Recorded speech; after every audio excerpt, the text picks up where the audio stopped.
Hi hello నమస్తే అందరికీ ఎలా ఉన్నారు? అందరూ బాగున్నారా? సో ఎప్పుడు దోశల్లోకి ఇడ్లీలోకి బొంబాయి చట్నీ, పల్లీ చట్నీ, కోకోనట్ చట్నీ కాకుండా ఇలాగ దోసకాయ చట్నీ కూడా ట్రై చేయండి. చాలా బాగుంటుంది. దోసకాయ టమాటా చట్నీ అనమాట. సో దోసకాయని తీసుకొని పీల్ చేసుకోవాలి. పీల్ చేసుకున్న దోసకాయలు 4 టమాటీలు, గుప్పెడు కొత్తిమీర తీసుకున్నాను. దోసకాయల్లో ఉన్న గింజలు మొత్తం తీసేసుకోవాలండి. చాలామంది గింజలతో వేసుకుంటారు. బట్ గింజలతో వేసుకుంటే నాకు తెలిసి చిన్న చేదొస్తుంది అనుకుంటా, అండ్ నాకు నచ్చదు కూడా. సో నేను వేసుకోను. చిన్న చిన్న పీసెస్గా కట్ చేసి పెట్టుకోవాలి.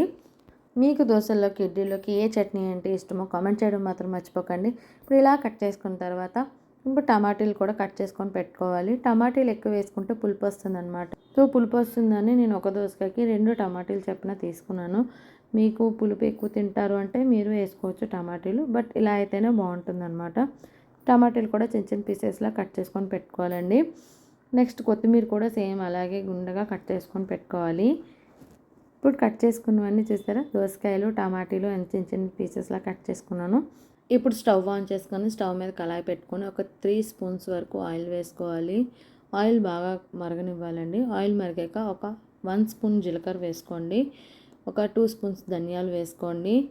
ఎల్లుల్లిపాయలు ఒక 6-7 వేసుకోండి. ఎండుమిర్చి వేసుకోండి. మీరు ఎంత కారం తింటారో దానికి తగ్గట్టు వేసుకోండి. మాకైతే ఆ ఎండుమిరపకాయలు సరిపోతాయండి.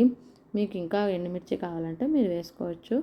మీకు ఎంత కారం కావాలో దానికి తగ్గట్టు ఎండుమిరపకాయలు వేసుకోండి. మాకైతే అవి సరిపోతాయి అన్నమాట. సో ఇవి వేసుకున్నాక ఒక 2 స్పూన్స్ మినపప్పు వేసుకోండి. ఇవన్నీ బాగా వేగనివ్వాలన్నమాట. 3 బాగా ఎర్రగా వేగాలి. ఎర్రగా వేగిన తర్వాత మనం ఆల్రెడీ కట్ చేసి పెట్టుకున్న దోసకాయ ముక్కలను వేసుకోవాలండి.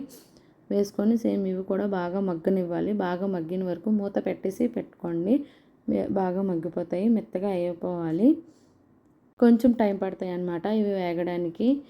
ఇవి వేగుతున్నప్పుడు కొంచెం ఒక స్పూన్ వరకు సాల్ట్ వేసుకోండి. సాల్ట్ వేసుకుంటే బేగా వేగుతాయి, బేగా మగ్గుతాయి అన్నమాట. ఇంకా సాల్ట్ వేసుకున్నాక మూత పెట్టేసేయండి, అవి వేగిపోతాయి.